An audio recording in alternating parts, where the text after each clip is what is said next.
KPCC ಅಧ್ಯಕ್ಷರ ಬದಲಾವಣೆಯೂ ಆಗೋಲ್ಲ, ಸಂಪುಟ ವಿಸ್ತರಣೆಯೂ ಆಗೋದಿಲ್ಲ. ಸರ್ಕಾರ 2 ವರ್ಷ ಪೂರೈಸುವವರೆಗೆ ಪಕ್ಷ ಮತ್ತು ಸರ್ಕಾರದಲ್ಲಿ ಯಥಾಸ್ಥಿತಿ ಮುಂದುವರಿಕೆಗೆ ಸ್ಪಷ್ಟ ನಿರ್ದೇಶನವನ್ನ ಕಾಂಗ್ರೆಸ್ ಹೈಕಮಾಂಡ್ ನೀಡಿದೆ. ಇದರೊಂದಿಗೆ ಕೆಪಿಸಿಸಿ ಸಾರಥ್ಯ ಬದಲಾವಣೆ ಹಾಗೂ ಸಂಪುಟ ಪುನಾರಚನೆ ಸಾಧ್ಯತೆ ಕುರಿತ ಚರ್ಚೆಗೆ ಬ್ರೇಕ್ ಬಿದ್ದಿದೆ. 3 ದಿನಗಳ ಭೇಟಿಯ ಭಾಗವಾಗಿ ದಿಲ್ಲಿಯಲ್ಲಿ ಉಳಿದಿರುವ ಸಿಎಂ ಸಿದ್ದರಾಮಯ್ಯ ಅವರು ಬೆಳಗ್ಗೆ ಲೋಕಸಭೆ ಪ್ರತಿಪಕ್ಷ ನಾಯಕ ರಾಹುಲ್ ಗಾಂಧಿ ಹಾಗೂ ಮಧ್ಯಾಹ್ನ ಎಐಸಿಸಿ ಪ್ರಧಾನ ಕಾರ್ಯದರ್ಶಿ ಕೆ.ಸಿ. ವೇಣುಗೋಪಾಲ್ ಅವರನ್ನ ಭೇಟಿಯಾಗಿದ್ರು.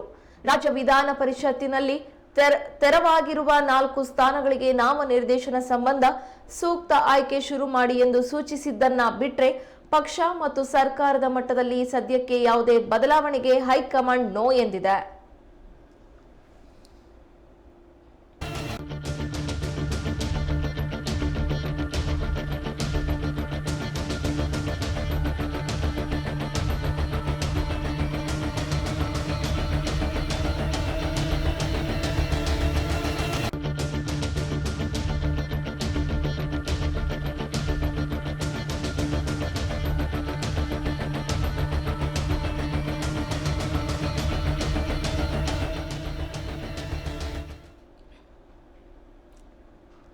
ರಾಹುಲ್ ಗಾಂಧಿ ಅವರನ್ನ ನಿವಾಸದಲ್ಲಿ ಭೇಟಿಯಾಗಿ ಸುಮಾರು ಅರ್ಧ ತಾಸು ಕಾಲ ಸಿಎಂ ಸಿದ್ದರಾಮಯ್ಯ ಚರ್ಚಿಸಿದರು.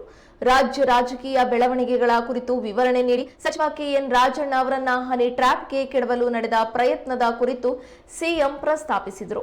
ಆದರೆ ಘಟನೆ ಬಗ್ಗೆ ರಾಹುಲ್ ಗಾಂಧಿ ತೀವ್ರ ಅಸಮಾಧಾನ ವ್ಯಕ್ತಪಡಿಸಿದ್ದಾರೆ ಅನ್ನೋ ಮಾಹಿತಿ ಲಭ್ಯವಾಗಿದೆ. ಪಕ್ಷದ ವೇದಿಕೆ ಬದಲಿಗೆ ಈ ವಿಚಾರ ವಿಧಾನಸಭೆಯಲ್ಲಿ ಪ್ರಸ್ತಾಪವಾಗಿದ್ದು ಹೇಗೆ? ರಾಷ್ಟ್ರೀಯ ಮಟ್ಟದಲ್ಲಿ ಚರ್ಚೆಗೆ ಗ್ರಾಸವಾದ ಈ ಪ್ರಕರಣ ಶಾಸನಸಭೆಯಲ್ಲಿ ಪ್ರಸ್ತಾಪವಾಗುವಂತಹ ವಾತಾವರಣ ನಿರ್ಮಾಣವಾಗಿದ್ದು ಮತ್ತು ಅದಕ್ಕೆ ಅವಕಾಶ ಮಾಡಿಕೊಟ್ಟಿದ್ದು ಏಕೆ ಎಂದು ರಾಹುಲ್ ಗಾಂಧಿ ಪ್ರಶ್ನಿಸಿದರು ಎಂದು ಹೇಳಲಾಗಿದೆ. ಇನ್ನು ಸ್ಥಳೀಯ ಸಂಸ್ಥೆಗಳ ಚುನಾವಣೆಗಳು ಬರಲಿದ್ದು ಅದಕ್ಕೆ ತಯಾರಿ ಆರಂಭಿಸುವಂತೆ ಹೈಕಮಾಂಡ್ ಸೂಚನೆ ಕೊಟ್ಟಿದೆ.